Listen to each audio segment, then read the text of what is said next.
Iavaka ny fivoahan'ny laharana faharoa amby enimpolo sy roanjato ny gazety Soa amin'ny rahampitso indro ary fitina amintsika fofoa ireo lohateny misongadina ao amin'izay rahampitso izay.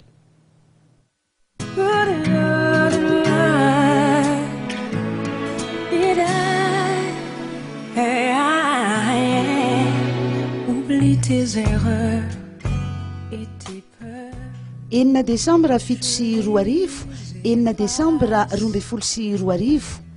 5 taona katroka no nizarahan'ny gazety Soa taminao mpamaky ny Soa sy ny kanto. Itsingerina rahampitso alakamisy tokoa mantsy ny 5 taona nivoahan'ny gazety Soa laharana voalohany. Koa dia afaliana ho an'ny ekipan'ny Soa sy Imama Soa ny miara-mankalaza zany aminao mpamaky ajaina. Iavaka ary ny laharana fa 12 sy 200 amin'ity noho izany fankalazana izany.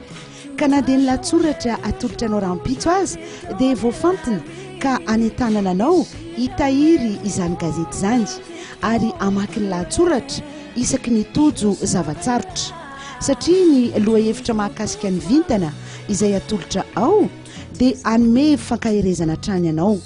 Tsy amin'ny teny malagasy ihany fa na ny zara-toninandronao izay hitanao amin'ny teny frantsay azy dia anampinao anana toky bebe kokoa eo amin'ny andavanandronao ary tsy ho an'ny rahampitso ihany fa mandritra ny fiainanao manontolo.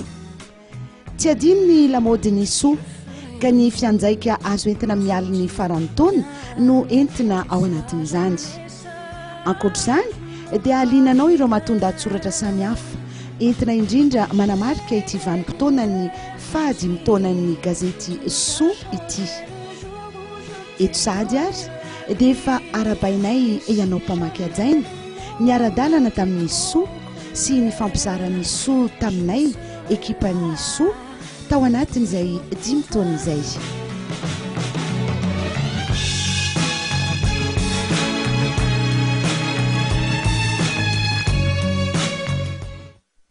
Ity ampamaranina dia miarahaba sady ny gazety Soa ny ekipa rehetra eto amin'ny groupement TV nahatratra izay tsingeritaona fa 5 izay no manana fampalalana vaoantsika eto kilasy toboko vafitinina amintsika fofoa ihany nefa fa ionao Dar es Salaam renivohitra Tanzania ny filoha Tetezamita sy ny filoha Teoloandry Matomarika Karavalmanana tafiditra ao anatin'ny famahanana krizy misy eto amin'ny firenena izany rehetra izany. Ny avy eo anivony ny antoko RPSD kosa dia nanambara fa tokony ijoro ary aneho ny heviny mahakasika ny raharaham-pirenena ny Prime Ministre lehibe ny gouvernemanta. Ho amin'ny rahampitso ndretsika toboko kilasy toboko vavy mifamehy fotoana eto amin'ny 7 ariva hatrany mametraka ny veloma mandrapitafa kosa ny tenako amin'izay rahampitso izay veloma tompoko.